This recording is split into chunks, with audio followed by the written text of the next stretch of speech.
Hi hello friends, welcome back to my channel my dear villain ಭಾಗ 10. ವರ್ಷಿಕಾ ಎಲ್ಲಿಯೂ ಕಾಣಿಸದೆ ಏನು ಮಾಡಬೇಕೆಂದು ತಿಳಿಯದೆ ಜೆಸ್ಸಿ ಮತ್ತು ಸತ್ಯ ಇಬ್ಬರು ತಡಬಡಾಯಿಸುತ್ತಿದ್ದರು. ಇದಕ್ಕಿಂತ ಮೇಲೆ ಎಲ್ಲಿ ಹೋಗಿ ಹುಡುಕುವುದು ಎಂದು ಅವರಿಗೆ ತಿಳಿಯಲಿಲ್ಲ. ಆಗ ಜೆಸ್ಸಿ, ಇದರ ಮೇಲೆ ನಮ್ಮಿಂದ ಹುಡುಕಲು ಸಾಧ್ಯವಿಲ್ಲ.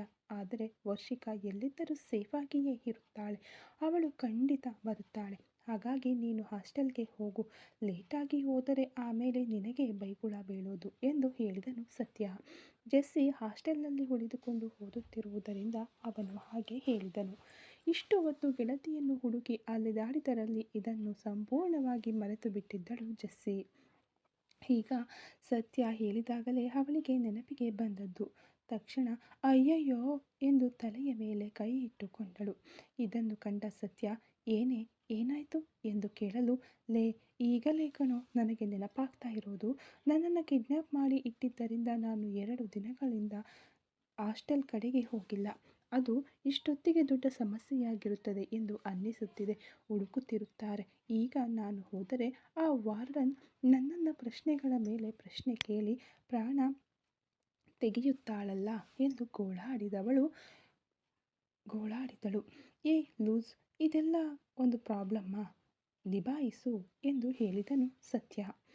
ಏನೋ ನೀನು ಇಷ್ಟು ಈಸಿಯಾಗಿ ಹೇಳ್ತಿದ್ದೀಯಾ, ನನಗೆ ತುಂಬ ಭಯವಾಗುತ್ತಿದೆ ಗೊತ್ತಾ ಎಂದು ಅವಳು ದುಃಖದಿಂದ ಹೇಳಲು, ನೀನು ರಿಸ್ಕನ್ನೇ ರಸ್ಕ್ ತರಹ ತಿನ್ನುತ್ತೀಯಲ್ಲ, ಆಮೇಲೆ ನಿನಗೇನು ಭಯ?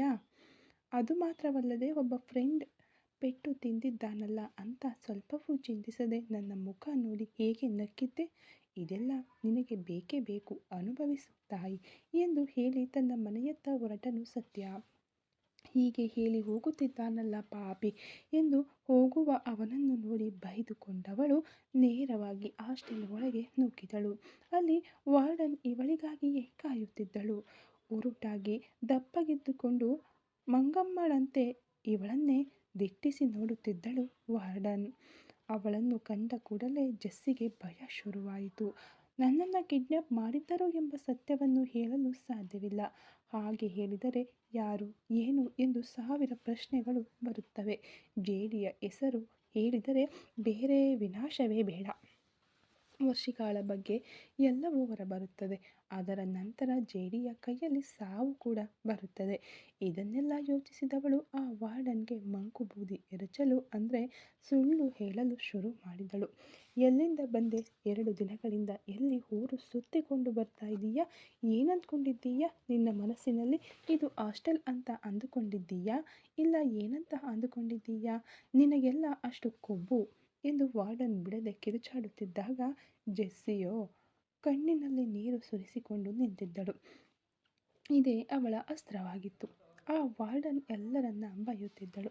ಆದರೆ ಯಾರಾದರೂ ಕಣ್ಣಿನಲ್ಲಿ ಕಣ್ಣೀರು ಹಾಕಿಕೊಂಡರೆ ತಕ್ಷಣ ಶಾಂತಳಾಗಿ ಬಿಡುತ್ತಿದ್ದಳು. ಏನೇ, ಈಗ್ಯಾಕೆ ಅಳ್ತಾ ಇದ್ದೀಯಾ ಎಂದು ವಾರ್ಡನ್ನ ಧ್ವನಿ ಸ್ವಲ್ಪ ಮೃದುವಾಯಿತು. ನಾನು ಏನೆಂದು ಹೇಳಲಿ ಅಕ್ಕ, 2 ದಿನಗಳ ಹಿಂದೆ ಕಾಲೇಜಿಗೆ ಹೋಗಿ ಬರುವಾಗ ಊರಿನಲ್ಲಿ ಅಮ್ಮನಿಗೆ ಹುಷಾರಿಲ್ಲವೆಂದು ನನಗೆ ಫೋನ್ ಬಂತು. ತಕ್ಷಣ ನಿಮ್ಮ ಬಳಿ ಬಂದು ಪರ್ಮಿಷನ್ ಕೇಳೋಣ ಅಂತಲೇ ಅಂದುಕೊಂಡೆ. ಆದರೆ ನಿಮ್ಮ ಬಳಿ ಕೇಳಿದರೂ ನೀವು ತಕ್ಷಣ ಹೋಗಿ ಅಮ್ಮನನ್ನು ನೋಡಮ್ಮ ಅಂತ ತಾನೇ ಹೇಳುತ್ತೀರಿ. ಅದಕ್ಕೆ ಆ ನಂಬಿಕೆಯಿಂದಲೇ ನಾನು ಹೋದೆ. 2 ದಿನಗಳಿಂದ ಅಮ್ಮನ ಜೊತೆಯಲ್ಲಿದ್ದು ನೋಡಿಕೊಂಡು ಈಗಷ್ಟೇ ಅದು ನೀವು ನನ್ನನ್ನು ಹುಡುಕುತ್ತೀರಿ ಎಂದು ನೆನಪಾಗಿ ಇಲ್ಲಿಗೆ ಬಂದೆ ಎಂದು ಜೇನು ಸುರಿಯುವಂತೆ ಅವಳು ಮಾತನಾಡಲು ಇದನ್ನು ಕಂಡು ವಾರ್ಡನ್ ಮನಸ್ಸು ಕರಗಿ ಹೋಯಿತು. ನನ್ನ ಮೇಲೆ ನಿನಗೆ ಅಷ್ಟು ನಂಬಿಕೆ ಮತ್ತು ಪ್ರೀತಿ ಇದೆಯಾ ಎಂದು ಕರಗಿ ಹೋದಳು. ಸರಿ ಅಳಬೇಡ, ನೀನು ಹೋಗಿ ರೆಸ್ಟ್ ತೆಗೆದುಕೊಂಡು ಊಟಕ್ಕೆ ಬಾರಮ್ಮ, ಅಮ್ಮನಿಗೆ ಏನೂ ಆಗುವುದಿಲ್ಲ, ಚಿಂತಿಸಬೇಡ ಎಂದು ಅವರು ಹೇಳಲು, ತುಂಬ ಥ್ಯಾಂಕ್ಸ್ ಅಕ್ಕ ಎಂದು ಅಷ್ಟಕ್ಕೆ ಬಿಡದೆ ಅವರ ಕಾಲುಗಳಿಗೆ ಬಿದ್ದು ಆಶೀರ್ವಾದ ಪಡೆದಳು. ಅಯ್ಯಯ್ಯೋ, ಇದೆಲ್ಲ ಬೇಡಮ್ಮ, ನನ್ನನ್ನು ದೊಡ್ಡ ಮನುಷ್ಯಳನ್ನಾಗಿ ಮಾಡಬೇಡ, ನೀನು ಯಾವಾಗಲೂ ಚೆನ್ನಾಗಿರಬೇಕು ಎಂದು ಆ ವಾರ್ಡನ್ ಮಹಿಳೆ ಆಶೀರ್ವಾದ ಮಾಡಿದರು.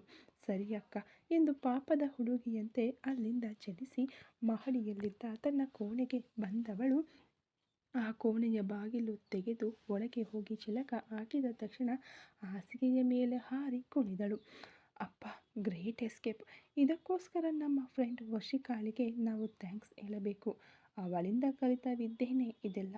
ವರ್ಷಿ, ಈಗ ನೀನು ಎಲ್ಲಿದ್ದೀಯೋ ಗೊತ್ತಿಲ್ಲ, ಆದರೆ ಹೃತ್ಪೂರ್ವಕ ಧನ್ಯವಾದಗಳೇ ಎಂದು ಮಾನಸಿಕವಾಗಿ ತನ್ನ ಗೆಳತಿಗೆ ಧನ್ಯವಾದ ಹೇಳಿದಳು. ಅದೇ ಸಮಯ ಇಲ್ಲಿ ಮುಗ್ಧ ಮಗುವಿನಂತೆ ಕುಳಿತು ಊಟ ಮಾಡುತ್ತಿದ್ದಳು ವರ್ಷಿಕಾ. ಯಾವುದು ಹೇಗೆ ಹೋದರೆ ನನಗೇನು, ನನಗೆ ಹಸಿವಾಗುತ್ತಿದೆಯಲ್ಲ ಎಂಬ ರೀತಿಯಲ್ಲೇ ಅವಳಿದ್ದಳು. ಯಾವುದನ್ನು ಲೆಕ್ಕಿಸದೆ ಅವಳು ತಿನ್ನುತ್ತಿದ್ದಳು. ಆದರೆ ಪಾಪ, ಅಲ್ಲಿದ್ದ ಕೆಲಸಗಾರರು ಮಾತ್ರ ಆಘಾತದಿಂದ ನಿಂತಿದ್ದರು. ತಿಂದು ಮುಗಿಸಿ ಜೋರಾಗಿ ಒಂದು ತೇಗು ಬಿಟ್ಟು ಕೈ ತೊಳೆದುಕೊಂಡು ತಲೆ ಎತ್ತಿ ನೋಡಿದವಳು, ಏನು ಹಾಗೆ ನೋಡ್ತಾ ಇದ್ದೀರಾ ಎಂದು ಕೇಳಲು, ಏನಿಲ್ಲ ಎಂಬ ರೀತಿಯಲ್ಲಿ ಅವರು ತಲೆಯಲ್ಲಾಡಿಸಿದರು. ಅರ್ಥವಾಗುತ್ತಿದೆ, ಸ್ವಲ್ಪ ಜಾಸ್ತಿ ತಿಂದೆನೋ. ಅದು ಪೂರಿ ಸ್ವಲ್ಪ ಚಿಕ್ಕದಾಗಿತ್ತು, ಅದಕ್ಕೆ ಕ್ವಾಂಟಿಟಿ ಜಾಸ್ತಿ ಆಯಿತು. ಇನ್ಮೇಲೆ ಸ್ವಲ್ಪ ದೊಡ್ಡದಾಗಿ ಪೂರಿ ಮಾಡಿ ನಾನು ಕಮ್ಮಿ ತಿನ್ನುತ್ತೇನೆ ಎಂದು ಬುದ್ಧಿವಂತ ಮಗುವಿನಂತೆ ಹೇಳಿದಳು. ಅವರು ಅವಳನ್ನು ವಿಚಿತ್ರವಾಗಿ ನೋಡಿದರು. ಇದಕ್ಕಿಂತ ದೊಡ್ಡ ಪೂರಿ ಯಾರಿಂದಲೂ ಮಾಡಲು ಸಾಧ್ಯವಿಲ್ಲ. ಹಾಗಿದ್ದರೂ 12 ಪೂರಿಗಳು 12 ಪಡ್ಡುಗಳನ್ನು ಸುಸ್ತಾಗದಂತೆ ತಿಂದಿದ್ದಳು. ಅವಳಿಗಿಂತ ದೇಹದ ಗಾತ್ರದಲ್ಲಿ ದೊಡ್ಡವನಾಗಿ ಗಂಭೀರವಾಗಿ ಬಲಶಾಲಿಯಾಗಿರುವ ತಮ್ಮ ಬಾಸ್ ಕೇವಲ 4 ಪೂರಿಗೆ ನಿಲ್ಲಿಸಿ ಹೋಗಿದ್ದಾಗ ಸಣ್ಣ ಮಗುವಿನಂತೆ ಸಣಕಲು ಕಡ್ಡಿಯಾಗಿದ್ದುಕೊಂಡು ಅವಳು ಹೀಗೆ ಹೊಡೆದು ಹಾಕಿದ್ದಾಳಲ್ಲ, ಅಂದರೆ ತುಂಬ ತಿಂದಿದ್ದಳು. ಅದೇ ಅವರಿಗೆ ಆಘಾತ. ಅದೇ ಸಮಯ ಇಲ್ಲಿ ಅವಳಿಗಿಂತ ಮುಂಚೆಯೇ ಊಟ ಮಾಡಿ ರೂಮಿಗೆ ಬಂದಿದ್ದ ಜೇಡಿ ಅವಳಿಗಾಗಿ ಕಾತುರದಿಂದ ಕಾಯುತ್ತಿದ್ದನು. ಆ ಸಮಯದಲ್ಲಿ ಅವನಿಗೆ ಕೈಲಾಶ್ನಿಂದ ಕಾಲ್ ಬಂತು. ಕಾಲ್ ರಿಸೀವ್ ಮಾಡಿ, ಏನು ಎಂದು ಜೇಡಿ ಕೇಳಲು, ಬಾಸ್, ಅದೊಂದು ಸಮಸ್ಯೆ ಆಗಿ ಹೋಯಿತು ಎಂದು ಸ್ವಲ್ಪ ಎಚ್ಚರಿಕೆಯಿಂದ ಹೇಳಿದ ಕೈಲಾಶ್. ಏನು ಸಮಸ್ಯೆ ಎಂದು ಜೇಡಿ ಕೇಳಲು, ಬಾಸ್, ಈಗ ಶೂಟಿಂಗ್ ನಡೆಯುತ್ತಿರುವ ನಿಮ್ಮ ಸಿನಿಮಾದ ಹೀರೋಯಿನ್ ಇದಕ್ಕಿಂತ ಮೇಲೆ ನಟಿಸುವುದಿಲ್ಲ ಎಂದು ಹೇಳಿ ಒಂದೇ ಸಮನೆ ಗಲಾಟೆ ಮಾಡುತ್ತಿದ್ದಾರಂತೆ. ನಾನು ಅವರನ್ನು ಕಾಂಟ್ಯಾಕ್ಟ್ ಮಾಡಿ ಮಾತನಾಡಿ ನೋಡಿದೆ, ಆದರೆ ಅವರು ತುಂಬ ಹಠದಿಂದ ನಿಮ್ಮ ಬಳಿಯೇ ಮಾತನಾಡಬೇಕೆಂದು ಹೇಳುತ್ತಿದ್ದಾರೆ ಎಂದು ಹೇಳಿದ ಕೈಲಾಶ್. ಇದನ್ನು ಕೇಳಿ ಜೇಡಿಯ ಕಣ್ಣುಗಳು ಕೋಪದಿಂದ ಕೆಂಪಾದವು. ಏನಂತೆ ಸಮಸ್ಯೆ ಎಂದು ಕಠಿಣ ಧ್ವನಿಯಲ್ಲಿ ಕೇಳಿದ ಜೇಡಿ. ಅದು ಗೊತ್ತಿಲ್ಲ ಬಾಸ್, ಆದರೆ ನಿಮ್ಮ ಬಳಿ ಪರ್ಸನಲ್ ಆಗಿ ಮಾತನಾಡಬೇಕಂತೆ ಎಂದು ಅವನು ಹೇಳಿದಾಗ, ಓಕೆ, ಈಗಲೇ ಅದಕ್ಕೆ ಅರೇಂಜ್ ಮಾಡು, ನಾನು ಬರುತ್ತೇನೆ ಎಂದು ಜೇಡಿ ಹೇಳಿದ್ದನ್ನು ಕೇಳಿ ಕೈಲಾಶ್ಗೆ ತನ್ನ ಕಿವಿಗಳನ್ನೇ ನಂಬಲಾಗಲಿಲ್ಲ. ಹೀಗೆ ತಕ್ಷಣ ಯಾರ ಮುಂದೆಯೂ ಬಗ್ಗಿ ಹೋಗುವವನಲ್ಲವೇ ಅವನು. ಹಾಗಾಗಿ ಅವನು ಹೀಗೆ ಹೇಳಿದ ತಕ್ಷಣ, ಬಾಸ್, ನೀವು ಏನು ಹೇಳುತ್ತಿದ್ದೀರಾ ಎಂದು ತಡಬಡಾಯಿಸುತ್ತಲೇ ಕೇಳಿದನು. ಒಂದು ಸಲ ಹೇಳಿದರೆ ನಿನಗೆ ಕಿವಿ ಕೇಳಿಸಲ್ವೇನೋ? ನನ್ನನ್ನೇ ತಾನೇ ಮೀಟ್ ಮಾಡಬೇಕೆಂದು ಹೇಳಿದ್ದು. ಅವಳನ್ನು ಬರಲು ಹೇಳು, ಮೀಟ್ ಮಾಡೋಣ ಎಂದು ಜೇಡಿ ಪದಗಳನ್ನು ಕಚ್ಚಿ ಹುಗಿದನು. ಅಂದರೆ ಕೋಪದಿಂದ ಹೇಳಿದನು. ಓಕೆ ಬಾಸ್, ಓಕೆ ಎಂದು ಹೇಳಿಬಿಟ್ಟು ಫೋನ್ ಕಟ್ ಮಾಡಿದ ಕೈಲಾಶ್. ತಕ್ಷಣ ತನ್ನ ಬಟ್ಟೆ ಬದಲಾಯಿಸಿ ಬೇರೆ ಬಟ್ಟೆ ಧರಿಸಿದ ಜೇಡಿ ಕೋಣೆಯ ಬಾಗಿಲು ತೆರೆದುಕೊಂಡು ಮೆಟ್ಟಿಲುಗಳ ಮೇಲೆ ಇಳಿದು ಬಂದನು. ಆಗಲೂ ವರ್ಷಿಕಾ ಡೈನಿಂಗ್ ಟೇಬಲ್ ಮೇಲೆಯೇ ಕುಳಿತಿದ್ದಳು. ಅಲ್ಲಿಂದ ಹೇಳುವುದಕ್ಕೆ ಅವಳಿಗೆ ಭಯವಾಗುತ್ತಿತ್ತು. ಅದಕ್ಕೆ ಆ ಜಾಗವನ್ನೇ ಗಟ್ಟಿಯಾಗಿ ಹಿಡಿದುಕೊಂಡು ಕುಳಿತಿರಲು, ಇಳಿದು ಹೊರಗೆ ನಡೆಯಲು ಹೋದವನು ಒಂದು ಕ್ಷಣ ನಿಂತು ಅವಳನ್ನು ನೋಡಿ, ನನಗೆ ಸ್ವಲ್ಪ ವರ್ಕ್ ಇದೆ, ನಾನು ಹೊರಗೆ ಹೋಗಿ ಬರುತ್ತೇನೆ ಎಂದು ಹೇಳಿದನು. ಮೊದಲೇ ಅವನ ಮೇಲೆ ಅತಿಯಾದ ಭಯದಲ್ಲಿದ್ದವಳು ಹಠಾತ್ತನೆ ಅವನು ಬಂದು ಹೀಗೆ ಹೇಳಿದಾಗ ತನ್ನಷ್ಟಕ್ಕೆ ತಾನೇ ಎಚ್ಚೆತ್ತುಕೊಂಡು ಸೀಟಿನಿಂದ ವೇಗವಾಗಿ ಎದ್ದವಳು, ಸರಿರಿ ಎಂದು ಹೇಳಿದಳು, ಪಕ್ಕ ಹೆಂಡತಿಯ ರೀತಿಯಲ್ಲಿ. ಅವಳ ರಿಯಾಕ್ಷನ್ ನೋಡುವುದಕ್ಕಾಗಿಯೇ ಅವನು ಹಾಗೆ ಹೇಳಿದ್ದು. ಅವನು ನಿರೀಕ್ಷಿಸಿದ ರಿಯಾಕ್ಷನ್ ಕೂಡ ಬಂದುಬಿಟ್ಟಿತು. ತಕ್ಷಣ ಅವಳನ್ನು ನೋಡಿ ತುಟಿಯನ್ನು ವ್ಯಂಗ್ಯವಾಗಿ ಬಾಗಿಸಿದವನು, ಪರವಾಗಿಲ್ವೇ, ಅಷ್ಟರಲ್ಲೇ ಕ್ಯಾರೆಕ್ಟರ್ ಒಳಗೆ ಸೆಟ್ ಆಗಿಬಿಟ್ಟ ಹಾಗಿದೆಯಲ್ಲ, ಗುಡ್ ಗರ್ಲ್ ಎಂದು ಹೇಳಿದವನು, ನಿನಗಾಗಿಯೇ ಬೇಗ ಬರಲು ಟ್ರೈ ಮಾಡುತ್ತೇನೆ, ಮಲಗಿಬಿಡಬೇಡ ಎಂದು ಪಕ್ಕ ಗಂಡನ ರೀತಿಯಲ್ಲಿ ಹೇಳಿಬಿಟ್ಟು ಹೋದ ಜೇಡಿ. ಅವನು ಹೋದ ನಂತರ ತನ್ನ ದಡ್ಡತನವನ್ನು ನೆನೆದು ತನ್ನ ತಲೆಯ ಮೇಲೆಯೇ ಕುಟ್ಟಿಕೊಂಡವಳು, ಏನೇ, ಅವನೇನೋ ಹೆಂಡತಿ ಬಳಿ ಹೇಳುವ ಹಾಗೆ ನಿನ್ನ ಬಳಿ ಹೇಳಿಬಿಟ್ಟು ಹೋಗುತ್ತಾನೆ ಅಂದರೆ ನೀನು ಸರಿರಿ ಅಂತ ಗಂಡನ ಬಳಿ ಮಾತನಾಡುವ ಹಾಗೆ ಮಾತನಾಡುತ್ತೀಯಲ್ಲ ಹುಚ್ಚಿ, ನಿಮಗೇನಾದರೂ ಮೆಂಟಲ್ ಹಿಡಿದಿದೆಯಾ ಎಂದು ತನ್ನನ್ನೇ ತಾನು ಬೈದುಕೊಂಡಳು. ಇನ್ನೂ ಸ್ವಲ್ಪ ದಿನ ಇಲ್ಲೇ ಇದ್ದರೆ ಆ ಸೈತಾನ ಹೇಳಿದ ಹಾಗೆ ನಾನೇ ಕ್ಯಾರೆಕ್ಟರ್ ಒಳಗೆ ಹೋಗಿಬಿಡುತ್ತೇನೆ ಅನ್ನಿಸುತ್ತೆ. ಮೊದಲು ಇಲ್ಲಿಂದ ತಪ್ಪಿಸಿಕೊಳ್ಳಬೇಕು. ಇದೇ ಸರಿಯಾದ ಸಂದರ್ಭ. ಅವನು ಹೊರಗೆ ಹೋಗಿದ್ದಾನೆ, ಎಸ್ಕೇಪ್ ಆಗು ಎಂದು ಅವಳ ಮೆದುಳು ಎಚ್ಚರಿಸಲು ತಕ್ಷಣ ಬಾಗಿಲನ್ನು ನೋಡಿದಳು. ಅದು ಚಂದ್ರಮುಖಿ ಸಿನಿಮಾದಲ್ಲಿ ಬರುವ ಅರಮನೆಯ ಬಾಗಿಲಿನಂತೆ ತುಂಬ ದೊಡ್ಡದಾಗಿತ್ತು. ಜೇಡಿ ಹೊರಗೆ ಹೋದ ನಂತರ ಅದನ್ನು ಎಳೆದು ಮುಚ್ಚಲಾಗಿತ್ತು. ಹೇಗೂ ಹೊರಗೆ ಹೋಗಲು ಸಾಧ್ಯವಿಲ್ಲ ಎಂಬುದು ಅರ್ಥವಾದರೂ ಬೇರೆ ಯಾವುದಾದರೂ ದಾರಿ ಇದೆಯಾ ಎಂದು ಹುಡುಕಾಡಲು ಶುರು ಮಾಡಿದಳು ವರ್ಷಿಕಾ. ಸ್ವಲ್ಪ ಹೊತ್ತಿನಲ್ಲೇ ಒಂದು ಹೈ-ಫೈ ಹೋಟೆಲ್ ತಲುಪಿದ ಜೇಡಿ. ಅವನಿಗಿಂತ ಮುಂಚೆಯೇ ಅವನಿಗಾಗಿ ಕಾಯುತ್ತಿದ್ದಳು ನಟಿ ಸಾರಾ. ಜೇಡಿ ತನ್ನೊಂದಿಗೆ ಏಕಾಂತವಾಗಿ ಮಾತನಾಡಲು ಒಪ್ಪಿಬಿಟ್ಟಿದ್ದಾನೆಂದು ತಿಳಿದ ಕೂಡಲೇ ಹಕ್ಕಿಯಂತೆ ಹಾರಿ ಓಡಿ ಬಂದು ಬಿಟ್ಟಿದ್ದಳು. ಕೈಲಾಶ್ ಬುಕ್ ಮಾಡಿದ್ದ ಒಂದು ಡಿನ್ನರ್ ಟೇಬಲ್ನಲ್ಲಿ ಕುಳಿತಿದ್ದಳು. ಗಾಂಭೀರ್ಯದಿಂದ ತನ್ನ ಮುಂದೆ ನಡೆದು ಬಂದ ಜೇಡಿಯನ್ನು ಕಂಡ ಕೂಡಲೇ ಅವಳ ಮುಖದಲ್ಲಿ ಅಪಾರವಾದ ನಗು ಅರಳಿತು. ದೃಢವಾಗಿ ನಡೆದು ಬಂದವನು ನೇರವಾಗಿ ಬಂದು ಅವಳ ಎದುರಿಗಿದ್ದ ಸೀಟಿನಲ್ಲಿ ಕುಳಿತನು. ಇತ್ತ 4-5 ವೈದ್ಯರು ಸೇರಿ ಹರಸಾಹಸಪಟ್ಟು ಆಪರೇಷನ್ ಮುಗಿಸಿದರು. ಅದೊಂದು ಅತ್ಯಂತ ಕ್ಲಿಷ್ಟಕರವಾದ ಆಪರೇಷನ್ ಆಗಿತ್ತು. ಪ್ರಾಣಾಪಾಯದಲ್ಲಿದ್ದ ಜೀವಾಗೆ ಜೀವ ಉಳಿಸುವ ಆಪರೇಷನ್ ಯಶಸ್ವಿಯಾಗಿ ಮುಗಿದಿತ್ತು. ಬೆಳಿಗ್ಗೆ ಅವನು ಆಸ್ಪತ್ರೆಗೆ ದಾಖಲಾದ ಕೆಲವು ಗಂಟೆಗಳಲ್ಲೇ ಶುರುವಾದ ಆಪರೇಷನ್ ರಾತ್ರಿಯಾಗಿ ಈಗಷ್ಟೇ ಮುಕ್ತಾಯಗೊಂಡಿತ್ತು. ನಿಜ ಹೇಳಬೇಕೆಂದರೆ ವೈದ್ಯರೆಲ್ಲರೂ ಸಂಪೂರ್ಣವಾಗಿ ಸುಸ್ತಾಗಿ ಹೋಗಿದ್ದರು. ಹೇಗೂ ಅರವಳಿಕೆ ಮದ್ದು ಕೊಟ್ಟಿರುವುದರಿಂದ ಅವನು ನಾಳೆಯೇ ಕಣ್ತೆರೆಯುತ್ತಾನೆ ಎಂದು ಅವರು ಅಂದುಕೊಂಡಿದ್ದರೆ ನಾನಿವುಗಳಿಗೆಲ್ಲ ಅತೀತ ಎನ್ನುವಂತೆ ಆಗಲೇ ಕಣ್ಣು ಬಿಟ್ಟು ನೋಡಿದ ಜೀವ. ತಕ್ಷಣ ಅವನ ಪ್ರತಿಕ್ರಿಯೆ ನೋಡಲು 4 ವೈದ್ಯರು ಅವನ ಸುತ್ತಲೂ ನಿಂತು ನೋಡತೊಡಗಿದರು. ಅವರನ್ನೆಲ್ಲರನ್ನೂ ನೋಡಿದ ಅವನು, ನಾನು ಎಲ್ಲಿದ್ದೀನಿ, ಇಲ್ಲಿಗೆ ಹೇಗೆ ಬಂದೆ, ನೀವೆಲ್ಲ ಯಾರು ಎಂದು ಯಾವಾಗಲೂ ಸಿನಿಮಾಗಳಲ್ಲಿ ಕೇಳುವ ಅದೇ ಪ್ರಶ್ನೆಯನ್ನು ಕೇಳಲು, ಅಯ್ಯೋ, ಬೀಳಬಾರದ ಜಾಗದಲ್ಲಿ ಪೆಟ್ಟು ಮಾಡಿಕೊಂಡು ಬಂದು ಮಲಗಿ ಇಷ್ಟೊತ್ತು ನಮ್ಮ ಪ್ರಾಣ ತಿಂದು ಈಗ ಏನು ಪ್ರಶ್ನೆ ಕೇಳ್ತಾ ಇದ್ದಾನೆ ನೋಡು ಎನ್ನುವ ರೀತಿಯಲ್ಲಿಯೇ ವೈದ್ಯರಿದ್ದರು. ಆದರೂ ಅವರು ತಮ್ಮ ಕರ್ತವ್ಯವನ್ನು ಮಾಡಲೇಬೇಕಲ್ಲವೇ?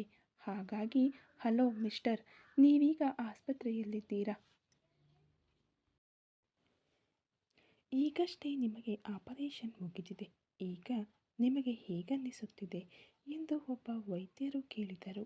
ಒಮ್ಮೆಲೆ ಹಾಗೆ ಕೇಳಿದ್ದರಿಂದ ಅವನಿಗೆ ಏನೂ ಅರ್ಥವಾಗಲಿಲ್ಲ. ಚೆನ್ನಾಗಿದ್ದೀನಿ ಡಾಕ್ಟರ್ ಎಂದ ಜೀವ. ತಕ್ಷಣ ಆ 4 ವೈದ್ಯರು ಒಬ್ಬರ ಮುಖ ಒಬ್ಬರು ನೋಡಿಕೊಂಡರು.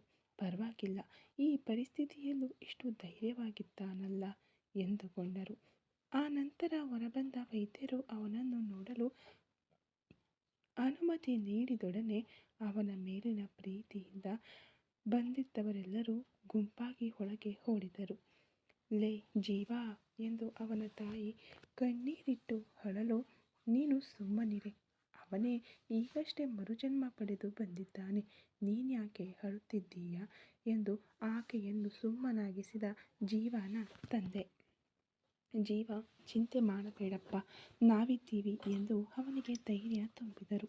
ಹೌದು ಅಳಿಯಂದಿರೆ, ಏನೋ ಆಗಬಾರದ್ದು ಆಗಿಹೋಯ್ತು, ಬಿಟ್ಟು ಬಿಡಿ ಅಳಿಯಂದಿರೆ, ಇನ್ಮುಂದೆ ಒಳ್ಳೆಯದೇ ಆಗುತ್ತೆ ಎಂದು ಕಣ್ಣೀರು ಸುರಿಸುತ್ತಾ ವರ್ಷಿಗಾಳ ಚಿಕ್ಕಮ್ಮ ಮತ್ತು ಚಿಕ್ಕಪ್ಪ ಇಬ್ಬರು ಮಾತನಾಡಿದರು. ಇಷ್ಟೊತ್ತು ನಡೆದಿದ್ದ್ಯಾವುದೂ ಅವನಿಗೆ ನೆನಪಿಗೆ ಬಂದಿರಲಿಲ್ಲ. ಆದರೆ ವರ್ಷಿಗಾಳ ಚಿಕ್ಕಮ್ಮ ಚಿಕ್ಕಪ್ಪನನ್ನು ನೋಡಿದ ತಕ್ಷಣವೇ ನಡೆದಿದ್ದೆಲ್ಲವೂ ಅವನಿಗೆ ನೆನಪಿಗೆ ಬಂತು. ಮದುವೆ? ಹಾಗಾದರೆ ನನಗೆ ಮದುವೆ ಆಗಲಿಲ್ವಾ, ನಿಂತು ಹೋಯ್ತಾ ಎಂದು ಅವನು ಆಘಾತದಿಂದ ಕೇಳಲು, ಈ ಸಮಯದಲ್ಲಿ ನೀನು ಆಘಾತ ಪಡಬಾರದಪ್ಪ ಎಂದರು ಅವನ ತಂದೆ. ಯಾಕಪ್ಪ, ಏನಾಯಿತು? ಹೌದು, ನನಗೆ ಗುಂಡು ಹಾರಿಸಿದ್ದು ಯಾರು, ಯಾಕಾಗಿ? ಸರಿ, ಅದೆಲ್ಲ ಇರಲಿ, ಆ ವರ್ಷಿಕಾ ಎಲ್ಲಿದ್ದಾಳೆ ಎಂದು ಸಾಲು ಸಾಲು ಪ್ರಶ್ನೆಗಳನ್ನು ಕೇಳಿ ತಲೆ ತಿಂದನು. ಅಯ್ಯೋ, ಈ ಹುಡುಗನಿಗೆ ಮೊದಲಿನಿಂದ ಎಲ್ಲವನ್ನೂ ಹೇಳಬೇಕಲ್ಲ ಎಂದು ಸುಸ್ತಾದವರು, ಲೇ, ನೀನು ಸ್ವಲ್ಪ ತಾಳ್ಮೆಯಿಂದಿರು, ಅಪ್ಪ ಎಲ್ಲವನ್ನ ಸಾವಧಾನವಾಗಿ ಹೇಳ್ತೀನಿ, ಮೊದಲು ನಾನು ಹೇಳ ಹೊರಟಿರುವ ಈ ವಿಷಯವನ್ನು ನೀನು ಆಘಾತಗೊಳ್ಳದೆ ಕೇಳಬೇಕು ಎಂದು ಪೀಠಿಕೆ ಹಾಕಿದರು. ಏನಪ್ಪ ಓವರ್ ಬಿಲ್ಡಪ್ ಕೊಡ್ತಿದ್ದೀರಾ, ಏನಂತ ಹೇಳಿ ತೊಲಗಿ ಎಂದ ಜೀವ. ಇನ್ಮುಂದೆ ನಿನಗೆ ಮದುವೆಯೇ ಆಗಲ್ಲ ಕಣೋ ಎಂದರು ಜೀವನ ಅಮ್ಮ. ಯಾಕೆ ಮದುವೆ ಆಗಲ್ಲ ಎಂದು ಅವನು ಆಘಾತದಿಂದ ಕೇಳಲು, ಯಾಕಂದರೆ ಮದುವೆಗೂ ಮುಂಚೆಯೇ ನಿನಗೆ ಕುಟುಂಬ ಕಲ್ಯಾಣ ಆಪರೇಷನ್ ಆಗಿ ಹೋಗಿದೆ ಎಂದು ಅವರು ಹೇಳಿದ್ದೇ ತಡ. ಏನಂದೆ? ಕುಟುಂಬ ಕಲ್ಯಾಣನ ಎಂದು ಬಾಯಿ ಬಿಟ್ಟುಕೊಂಡು ಕಿರುಚಿದನು ಜೀವ. ಇಲ್ಲಿ ಜೇಡಿ ಬಂದು ತನ್ನೆದುರು ಕುಳಿತೊಡನೆಯೇ ಸಾರಾ ರೋಮಾಂಚನಗೊಂಡಳು. ಅವನನ್ನು ಬರಮಾಡಿಕೊಳ್ಳಲೇ ತಾನೇ ಇಷ್ಟೆಲ್ಲ ನಾಟಕ ಮಾಡಿದ್ದು. ಅದು ನಡೆದು ಹೋದ ಆನಂದ ಅವಳಿಗೆ. ಅವಳ ಎದುರಿಗಿದ್ದ ಸೋಫಾದಲ್ಲಿ ಬಂದು ಕುಳಿತವನು ವಾಲಿಕೊಂಡು ಕಾಲ್ಮೇಲೆ ಕಾಲು ಹಾಕಿ 2 ಕೈಗಳನ್ನು ಸೋಫಾದ ಮೇಲೆ ಆಧಾರವಾಗಿಟ್ಟುಕೊಂಡು ತನ್ನ ಬೂದು ಬಣ್ಣದ ಕಣ್ಣುಗಳಿಂದ ಅವಳನ್ನು ನೋಡಿದನು. ನಿಜ ಹೇಳಬೇಕೆಂದರೆ ಅವನ ಈ ರೀತಿ ಸ್ವಲ್ಪ ಮಟ್ಟಿಗೆ ಅವಳನ್ನು ಹೆದರಿಸಿತ್ತು. ಆದರೂ ಎಷ್ಟು ಸುಂದರವಾಗಿದ್ದಾನಲ್ಲ, ಎಂಥ ಪೌರುಷ! ಹಾಗೆಯೇ ಹೋಗಿ ಅವನ ಮಡಿಲಲ್ಲಿ ಕುಳಿತುಕೊಂಡು ಅವನೊಂದಿಗೆ ಸರಸವಾಡಬೇಕು ಎಂಬ ಆಸೆಯು ಅವಳಲ್ಲಿ ಇರಲೇಬಾರದಿತ್ತೇ? ತನ್ನ ಆಸೆ ಭಯ ಎರಡನ್ನೂ ಸ್ವಲ್ಪ ನಿಯಂತ್ರಿಸಿಕೊಂಡವಳಾಗಿ, ಹಾಯ್ ಜೇಡಿ ಸರ್ ಎಂದಳು ನಗುತ್ತಲೇ. ಆದರೆ ಜೇಡಿಯಿಂದ ಯಾವುದೇ ಉತ್ತರ ಬರಲಿಲ್ಲ. ಬರೀ ನೋಟ ಮಾತ್ರ, ಅದು ಹದ್ದಿನ ನೋಟ. ಅವನ ಮೌನ ಅವಳೊಳಗೆ ಭೂಕಂಪವನ್ನೇ ಸೃಷ್ಟಿಸಿದರೂ ಮತ್ತೆ ಮಾತನಾಡಿದಳು. ಜೇಡಿ, ನೀವೀಗ ನನ್ನ ಮೇಲೆ ಕೋಪಗೊಂಡಿದ್ದೀರಾ ಅಂತ ನನಗೆ ಗೊತ್ತು. ನಿಮ್ಮನ್ನು ಭೇಟಿಯಾಗಲು ನನಗೆ ಬೇರೆ ದಾರಿ ಕಾಣಲಿಲ್ಲ. ಅಷ್ಟೇ ಅಲ್ಲದೆ ನಾನು 1-2-3 ಬಾರಿ ನಿಮಗೆ ಪ್ರಪೋಸ್ ಮಾಡಿದ್ದೀನಿ. ಆದರೆ ನೀವು ಯಾವುದೇ ಉತ್ತರವನ್ನು ನೀಡದೆ ಕೇವಲ ದಿಟ್ಟಿಸಿ ನೋಡುತ್ತಲೇ ಎದುರಿಸುತ್ತಿದ್ದೀರಾ. ಆದರೂ ನಿಮ್ಮನ್ನು ಬಿಡಲು ನನ್ನಿಂದ ಸಾಧ್ಯವಿಲ್ಲ. Of course I love you, please ಅರ್ಥ ಮಾಡಿಕೊಳ್ಳಿ ಎಂದು ಮೃದುವಾಗಿ ಹೇಳಿದಳು. ಈಗಲೂ ಜೇಡಿ ಬಳಿ ಮೌನ ಮಾತ್ರ.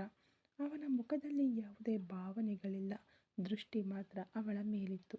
ಅದು ಒಂದು ಪ್ರಶ್ನೆಯಂತೆ. ಅದನ್ನು ಅರ್ಥ ಮಾಡಿಕೊಂಡವಳಾಗಿ, ನಿಮ್ಮನ್ನು ಪಡೆಯಲು ನನಗೆ ಬೇರೆ ದಾರಿ ಗೊತ್ತಾಗಲಿಲ್ಲ. ನನ್ನಲ್ಲಿ ಏನಿಲ್ಲ? ಸೌಂದರ್ಯವಿಲ್ಲವೇ?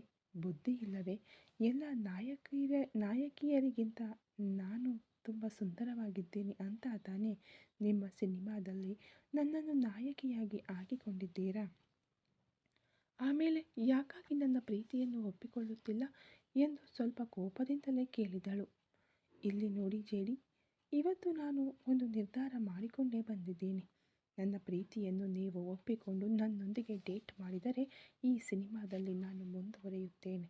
ಇಲ್ಲದಿದ್ದರೆ ಎಂದು ಅವಳು ನಿಲ್ಲಿಸಲು, ಇಲ್ಲದಿದ್ದರೆ ಎಂದು ಗಡಸು ಧ್ವನಿಯಲ್ಲಿ ಕೇಳಿದ ಜೇಡಿ. ಅವನ ಧ್ವನಿಯೇ ಸ್ವಲ್ಪ ಮಟ್ಟಿಗೆ ಹೆದರಿಸುವಂತಿತ್ತು. ಆದರೂ ಜಗ್ಗದವಳಾಗಿ, ಇಲ್ಲದಿದ್ದರೆ ಈ ಸಿನಿಮಾದಲ್ಲಿ ಇದಕ್ಕಿಂತ ಹೆಚ್ಚು ನಟಿಸಲು ನನ್ನಿಂದ ಸಾಧ್ಯವಿಲ್ಲ. ನಾನು ಹೊರಬರುತ್ತೇನೆ. ನೀವು ಬೇರೆ ಯಾರಾದರೂ ನಾಯಕಿಯನ್ನು ಇಟ್ಕೊಂಡು ಮ್ಯಾಚ್ ಮಾಡಿಕೊಳ್ಳಿ ಎಂದು ಅಸಡ್ಡೆಯಾಗಿ ಹೇಳಿದಳು ಸಾರಾ. ಸ್ವಲ್ಪ ಶ್ರೀಮಂತ ಮನೆತನದ ಹುಡುಗಿಯಲ್ಲವೇ? ಚಿಕ್ಕ ವಯಸ್ಸಿನಿಂದಲೂ ಏನನ್ನ ಆಸೆಪಟ್ಟರೂ ಅದನ್ನು ಪಡೆದುಕೊಳ್ಳುವ ಅಭ್ಯಾಸ. ಆ ಅಭ್ಯಾಸವೇ ಈಗಲೂ ಅವಳಲ್ಲಿ ಬಂದಿತ್ತು. ವಾಲಿಕೊಂಡು ಕುಳಿತಿದ್ದವನು ಲಘುವಾಗಿ ನೇರವಾಗಿ ಕುಳಿತು ಸ್ವಲ್ಪ ಬಗ್ಗಿ, ಹಾಗಾದರೆ ಇದೇನಾ ನಿನ್ನ ನಿರ್ಧಾರ ಎಂದು ಕೇಳಿದನು. ಹೌದು, ನೀವು ನನ್ನೊಂದಿಗೆ ಡೇಟ್ ಮಾಡುವುದಾದರೆ ಈ ಸಿನಿಮಾದಲ್ಲಿ ನಾನು ಕಂಟಿನ್ಯೂ ಮಾಡ್ತೀನಿ. ಇಲ್ಲದಿದ್ದರೆ ಇದೇ ನನ್ನ ನಿರ್ಧಾರ ಎಂದು ಹೇಳಿದಳು. ಮತ್ತೆ ಹಿಂದಕ್ಕೆ ವಾಲಿದವನು ಕಣ್ಣು ಮುಚ್ಚಿ ಒಂದು ಕ್ಷಣ ಸಾವಧಾನವಾಗಿ ಯೋಚಿಸಿ ಮತ್ತೆ ಅವಳನ್ನು ನೋಡಿದವನು, ಸರಿ, ಓಕೆ, ಡೇಟ್ ಮಾಡೋಣ ಎಂದನು. ಇದನ್ನು ಕೇಳಿ ಆನಂದೈಶ್ವರ್ಯದಿಂದ ಕುಣಿದಾಡದದ್ದೇ ಬಾಕಿ ಎನ್ನುವಂತೆ ಕುಳಿತಿದ್ದಳು ಸಾರಾ. ಅದೇ ಸಮಯಕ್ಕೆ ಆ ಪ್ರೈವೇಟ್ ರೂಮಿನ ಹೊರಗೆ ನಿಂತು ಒಳಗೆ ಏನು ಮಾತನಾಡುತ್ತಿದ್ದಾರೆ ಎಂದು ಕದ್ದು ಕೇಳಿಸಿಕೊಳ್ಳುತ್ತಿದ್ದ ಕೈಲಾಶ್ಗೆ ಇದು ಭಾರೀ ಆಘಾತ. ಏಕೆಂದರೆ ಇದುವರೆಗೂ ಜೇಡಿ ಇಷ್ಟೊಂದು ಕೆಳಗಿಳಿದು ಬಂದಿರಲಿಲ್ಲ. ಆ ಆಘಾತವೇ ಅವನಿಗಾಗಿದ್ದರೂ ಅವನಿಗೂ ಅರ್ಥವಾಗದಿರಲಿಲ್ಲ. ಈ ಸಿನಿಮಾದ ಶೂಟಿಂಗ್ ಮುಕ್ಕಾಲು ಪಾಲು ಮುಗಿದು ಹೋಗಿದೆ. ಈ ಪರಿಸ್ಥಿತಿಯಲ್ಲಿ ನಾಯಕಿ ಹೊರ ನಡೆದರೆ ಬೇರೆ ಯಾರನ್ನಾದರೂ ವಯಸ್ಸಿಗೆ ತಕ್ಕಂತೆ ಮ್ಯಾಚ್ ಮಾಡಲು ಸಾಧ್ಯವಿಲ್ಲ. ಸಿನಿಮಾ ಫ್ಲಾಪ್ ಆಗುವ ಚಾನ್ಸ್ ಕೂಡ ಇದೆ. ಅದಕ್ಕಾಗಿಯೇ ಜೇಡಿ ಇಂಥದ್ದೊಂದು ನಿರ್ಧಾರ ತೆಗೆದುಕೊಂಡಿದ್ದಾನೆ ಎಂಬುದು ಕೈಲಾಶ್ಗೂ ಚೆನ್ನಾಗಿಯೇ ಅರ್ಥವಾಗಿತ್ತು. ಆದರೂ ಏನೋ ವಿಚಿತ್ರವಾಗಿಯೇ ಅನ್ನಿಸಿತು. ಅದೇ ಸಮಯಕ್ಕೆ ಜೇಡಿ ತನ್ನ ಆಸೆಗೆ ಒಪ್ಪಿಕೊಂಡ ಎಂಬ ಆನಂದದಲ್ಲಿ ಮುಖವೆಲ್ಲ ಹಲ್ಲಾಗಿಸಿ ನಕ್ಕಿದ್ದಳಲ್ಲ, ಅವಳನ್ನು ಸಾಮಾನ್ಯವಾಗಿ ಹೇಳುವಂತಿಲ್ಲ ಸುಂದರಿಯೇ. ಮುಖವೆಲ್ಲ ಮೇಕಪ್, ಆಕರ್ಷಕ ಉಡುಪು ಎಂದು ನವನಾಗರಿಕ ಪುರುಷರನ್ನು ಸೆಳೆಯುವಂತೆಯೇ ಇದ್ದಳು. ಯಾಕೆಂದರೆ ಅವಳಿಗಾಗಿಯೇ ದೊಡ್ಡ ಫ್ಯಾನ್ಸ್ ಬಳಗವೇ ಇದೆ. ಆದರೆ ಅವಳು ಜೇಡಿ ಹಿಂದೆ ಸುತ್ತುತ್ತಿದ್ದಾಳೆ. 2 ಬಾರಿ ಪ್ರಪೋಸ್ ಮಾಡಿದ್ದರೂ ಅವನು ಅದನ್ನು ಲಕ್ಷ್ಯಕ್ಕೆ ತೆಗೆದುಕೊಂಡಿರಲಿಲ್ಲ. ಅದಕ್ಕಾಗಿಯೇ ಅವನೊಂದಿಗೆ ಹತ್ತಿರವಾಗಿ ಬೆರೆಯಬಹುದು ಎಂದುಕೊಂಡೇ ಅವನ ಸಿನಿಮಾಗೆ ಓಕೆ ಎಂದಿದ್ದಳು. ಆದರೆ ಆಗಲೂ ಹತ್ತಿರವಾಗಲು ಸಾಧ್ಯವಾಗಲಿಲ್ಲ. ಸಾಮಾನ್ಯವಾಗಿ ನಾಯಕಿ ಯಾವುದಾದರೂ ಸೀನ್ ತಪ್ಪಾಗಿ ಮಾಡಿದರೆ ನಿರ್ದೇಶಕರು ಹತ್ತಿರ ಬಂದು ಹೀರೋನಂತೆ ನಟಿಸಿ ಹೇಳಿಕೊಡುವುದು ವಾಡಿಕೆ. ಆದರೆ ಜೇಡಿ ವಿಷಯದಲ್ಲಿ ಆ ಅವಕಾಶ ಕೂಡ ಅವಳಿಗೆ ಸಿಗಲಿಲ್ಲ. ಮಾತಿನಲ್ಲೇ ಹೇಳಿಕೊಡುತ್ತಿದ್ದನು. ಅದನ್ನು ತಪ್ಪಾಗಿ ಮಾಡಿದರೆ ಸಹ ನಿರ್ದೇಶಕರನ್ನಿಟ್ಟುಕೊಂಡೇ ನಟಿಸಿ ತೋರಿಸುತ್ತಿದ್ದನು. ಹಾಗಾಗಿ ಸಾರಾಗೆ ಇದು ಭಾರಿ ನಿರಾಸೆಯನ್ನುಂಟು ಮಾಡಿತ್ತು. ಆದರೆ ಅವನನ್ನು ಪಡೆದೇ ತೀರಬೇಕು ಎಂಬ ಹುಚ್ಚಿನಲ್ಲಿ ಈ ಹಂತಕ್ಕೆ ಬಂದು ಬಿಟ್ಟಿದ್ದಳು. ಅವಳು ಆನಂದದಲ್ಲಿ ತೇಲುತ್ತಿರಲು ಆ ಕ್ಷಣ ಡೇಟಿಂಗ್ ಹೋಗೋಣವಾ ಎಂದು ಅವಳೆಡೆಗೆ ಕೈ ಚಾಚಿದನು ಜೇಡಿ. ಇದರಿಂದ ಸಂತಸಗೊಂಡವಳು ತನ್ನ ಕೈಯನ್ನು ಅವನ ಕೈಯೊಂದಿಗೆ ಬೆಸೆಯಲು ಅವಳನ್ನು ಎಳೆದುಕೊಂಡು ಹೊರ ನಡೆದನು. ತಕ್ಷಣ ಹೊರಗಿದ್ದ ಕೈಲಾಶ್ ಇನ್ನಷ್ಟು ದೂರ ಸರಿದು ಹೋಗಲು ಅವಳನ್ನು ತನ್ನೊಟ್ಟಿಗೆ ಕಾರಿನಲ್ಲಿ ಕರೆದುಕೊಂಡು ಹೊರಟನು ಜೇಡಿ. ಕಾರು ಓಡಿಸುತ್ತಲೇ ಅವನು ಅವಳನ್ನು ನೋಡಲು, ಅವಳು ಅವನನ್ನು ನೋಡಿ ಸುಂದರವಾಗಿ ಮುಗುಳ್ನಕ್ಕಳು. ಸಂತೋಷದಲ್ಲಿದ್ದವಳು ಯಾವುದನ್ನು ಗಮನಿಸಲಿಲ್ಲ. ಸ್ವಲ್ಪ ಸಮಯದ ನಂತರವೇ ಕಾರು ಒಂದು ಗುಡ್ಡಗಾಡು ರಸ್ತೆಯಲ್ಲಿ ಹೋಗುತ್ತಿರುವುದನ್ನು ಅರಿತಳು ಸಾರಾ. ತಕ್ಷಣ ಜೇಡಿ, ನಾವೆಲ್ಲಿಗೆ ಹೋಗ್ತಿದ್ದೀವಿ ಎಂದು ಅವಳು ಕೇಳಲು, ಏನೂ ಹೇಳದೆ ಅವಳನ್ನು ನೋಡಿ ಒಂದು ನಿಗೂಢ ನಗೆ ಬೀರಿದನು ಜೇಡಿ. ಅದರಿಂದ ಲಘುವಾಗಿ ಭಯ ಹುಟ್ಟಿಕೊಂಡರೂ ಏನೋ ಒಂದು ಕುರುಡು ನಂಬಿಕೆಯಲ್ಲಿದ್ದಳು ಸಾರಾ. ಅವನಿಗೆ ಇಷ್ಟವಿಲ್ಲದಿದ್ದರೂ ಅವನ ಸಿನಿಮಾದಲ್ಲಿ ನಾನು ಸಂಪೂರ್ಣವಾಗಿ ನಟಿಸಿ ಕೊಡಬೇಕೆಂಬ ಕಾರಣಕ್ಕಾದರೂ ಅವನು ನನ್ನೊಂದಿಗೆ ಒಳ್ಳೆಯ ರೀತಿಯಲ್ಲಿ ನಡೆದುಕೊಳ್ಳಲೇಬೇಕಲ್ಲ ಎಂಬ ಗರ್ವ ಅವಳಿಗೆ. ಗುಡ್ಡಗಾಡು ರಸ್ತೆಯಲ್ಲಿ ತಿರುವುಗಳಲ್ಲಿ ಕಾರನ್ನು ಓಡಿಸಿಕೊಂಡು ಹೋದವನು ಬೆಟ್ಟದ ತುದಿಗೆ ಹೋಗಿ ನಿಲ್ಲಿಸಿದವನೇ ಅವಳು ನಿರೀಕ್ಷಿಸದ ರೀತಿಯಲ್ಲಿ ಅವಳ ಕಡೆಯ ಬಾಗಿಲನ್ನು ತೆಗೆದು ಒಂದೇ ತಳ್ಳಿಗೆ ಕೆಳಗೆ ತಳ್ಳಿಬಿಟ್ಟನು ಜೇಡಿ. ಅಷ್ಟೇ, ಎಚ್ಚೆತ್ತುಕೊಳ್ಳದೆ ಕುಳಿತಿದ್ದವಳು ಆ 2000 ಅಡಿ ಎತ್ತರದ ಬೆಟ್ಟದ ತುದಿಯಿಂದ ಉರುಳಿ ಬಿದ್ದಳು. ಕೊನೆಯದಾಗಿ ಅವಳು ಕಿರುಚಿದ ಸದ್ದು ಅವನ ಕಿವಿಗೆ ಇಂಪಾಗಿಯೇ ಕೇಳಿಸಿತು. ಇದು ನಿನಗೆ ಬೇಕಿತ್ತಾ? ಸುಮ್ಮನೆ ಸಿನಿಮಾದಲ್ಲಿ ನಟಿಸಿಕೊಟ್ಟೆವಾ, ದುಡ್ಡು ಈಸ್ಕೊಂಡು ಹೋದೆವಾ ಅಂತ ಇದ್ದಿದ್ದರೆ ಈ ಹೊತ್ತಿಗೆ ಬದುಕಿಯಾದರೂ ಇರುತ್ತಿದ್ದೆ. ಈಗ ನೋಡು, ಅನಾವಶ್ಯಕವಾಗಿ ಪ್ರಾಣವನ್ನೇ ಈ ಜೇಡಿ ಯಾವಾಗಲೂ ಯಾವುದಕ್ಕಾದರೂ ಯಾರನ್ನು ನಂಬಿ ಕೂರುವವನಲ್ಲ ಎಂದು ಹೇಳಿ ಮೃಗದಂತೆ ನಕ್ಕವನು ಅಲ್ಲಿಂದ ಕಾರನ್ನು ರಿವರ್ಸ್ ತೆಗೆದು ಮನೆಯತ್ತ ಹೊರಟನು. ಅದೇ ಸಮಯಕ್ಕೆ ಇಲ್ಲಿ ಆ ಮನೆಯ ಸುತ್ತಲೂ ತಪ್ಪಿಸಿಕೊಳ್ಳಲು ಯಾವುದಾದರೂ ದಾರಿ ಸಿಗುತ್ತದಾ ಎಂದು ಹುಡುಕಿ ಹುಡುಕಿ ಅಲೆದಾಡಿದ ವರ್ಷಿಕಾ. ಮೆದುಳಿನಲ್ಲಿ ಬಲ್ಬ್ ಬೆಳಗಿದೊಡನೆ ನೇರವಾಗಿ ಟೆರೆಸ್ ಕಡೆಗೆ ದೌಡಾಯಿಸಿದಳು. ಅದು ಅಷ್ಟು ಸುಲಭವಾಗಿರಲಿಲ್ಲ. ಹಲವು ಮಹಡಿಗಳಿದ್ದ ಆ ಮನೆಯಲ್ಲಿ ಎಲ್ಲರೂ ಲಿಫ್ಟನ್ನು ಮಾತ್ರವೇ ಬಳಸುತ್ತಿದ್ದರು. ಅದನ್ನು ಅರಿಯದವಳು ಮೆಟ್ಟಿಲುಗಳನ್ನೇರಿ ಪಡಬಾರದ ಪಾಡು ಪಟ್ಟಳು. ಅಯ್ಯಯ್ಯೋ, ಇದೇನು ಮೆಟ್ಟಿಲುಗಳ ತರಹ ಉದ್ದಕ್ಕೆ ಹೋಗ್ತಾನೆ ಇದೆಯಲ್ಲ. ಯಪ್ಪಾ ದೇವರೇ, ನೀನೇ ನನ್ನನ್ನು ಕಾಪಾಡಬೇಕು ಎಂದು ದೇವರ ಮೇಲೆ ಭಾರ ಹಾಕಿದವಳು ಬಹಳ ಸಮಯದ ನಂತರ ಟೆರೆಸ್ ತಲುಪಿದಳು. ಅದಾದ ಮೇಲೆ ಒಂದು ಹೆಜ್ಜೆ ಕೂಡ ಮುಂದಿಡಲಾಗದೆ ಸುಸ್ತಾಗಿ ಕುಳಿತು ಬಿಟ್ಟಳು ವರ್ಷಿಕಾ. ಸ್ವಲ್ಪ ಹೊತ್ತು ವಿಶ್ರಾಂತಿ ಪಡೆಯೋಣ, ಇಲ್ಲದಿದ್ದರೆ ಪ್ರಾಣ ಉಳಿಯಲ್ಲ ಎಂದು ಸ್ವಲ್ಪ ಹೊತ್ತು ತನ್ನನ್ನು ತಾನು ನಿರಾಳ ಮಾಡಿಕೊಂಡವಳು ಅಲ್ಲಿದ್ದ ಒಂದು ವಾಟರ್ ಪೈಪ್ ಮೂಲಕ ಕೆಳಗೆ ಇಳಿಯಲು ಪ್ಲಾನ್ ಮಾಡಿದವಳು ಅದಕ್ಕೆ ಅಡ್ಡಿಯಾಗಿದ್ದ ತನ್ನ ಸೀರೆಯನ್ನು ಗಂಡಸರು ಪಂಚೆ ಕಟ್ಟಿ ಕಚ್ಚೆ ಹಾಕುವ ಹಾಗೆಯೇ ಮಡಚಿ ಕಟ್ಟಿಕೊಂಡಳು. ಇದರಿಂದ ಅವಳ ತೊಡೆಯ ಭಾಗಗಳೆಲ್ಲವೂ ಸ್ಪಷ್ಟವಾಗಿ ಹೊರಗೆ ಕಾಣುತ್ತಿದ್ದರೂ ಇದನ್ನೆಲ್ಲ ನೋಡಿದರೆ ಕೆಲಸ ಆಗಲ್ಲ, ಈ ಕತ್ತಲಲ್ಲಿ ನಮ್ಮನ್ನು ಯಾರು ನೋಡ್ತಾರೆ ಎಂಬ ಧೈರ್ಯದಲ್ಲಿ ಹಾಗೆಯೇ ಆ ಬಿಳಿ ಬಣ್ಣದ ಪೈಪನ್ನು ಹಿಡಿದುಕೊಂಡು ಕೆಳಗೆ ಇಳಿದಳು. ಮಾಡಿದರೆ ಮರಣ ಗ್ಯಾರಂಟಿ ಎಂಬ ಸ್ಥಿತಿಯಲ್ಲಿ ಭಯ ಬೇರೆ ಹೆಚ್ಚಾಗತೊಡಗಿತು. ಆದರೂ ಬೇರೆ ದಾರಿಯಿಲ್ಲ, ಹೇಗಾದರೂ ಮಾಡಿ ಕೆಳಗೆ ಇಳಿದು ಬಿಟ್ಟರೆ ಹೊರಗೆ ತಪ್ಪಿಸಿಕೊಳ್ಳಬಹುದು ಎಂಬ ಯೋಚನೆಯಲ್ಲಿ ನಿಧಾನವಾಗಿ ಇಳಿಯುತ್ತಿದ್ದಳು ವರ್ಷಿಕಾ. ಈ ಕಥೆ ಇನ್ನು ಮುಂದುವರಿಯುವುದು. ದಯವಿಟ್ಟು ಸ್ಟೋರಿ ಇಷ್ಟ ಆಗ್ತಾ ಇದ್ದರೆ ಲೈಕ್ ಮಾಡಿ, ಶೇರ್ ಮಾಡಿ, ಕಮೆಂಟ್ ಮಾಡಿ, ಹಾಗೆ ಸಬ್ಸ್ಕ್ರೈಬ್ ಮಾಡಿಕೊಂಡು ವಿಡಿಯೋ ನೋಡಿ. Thank you so much.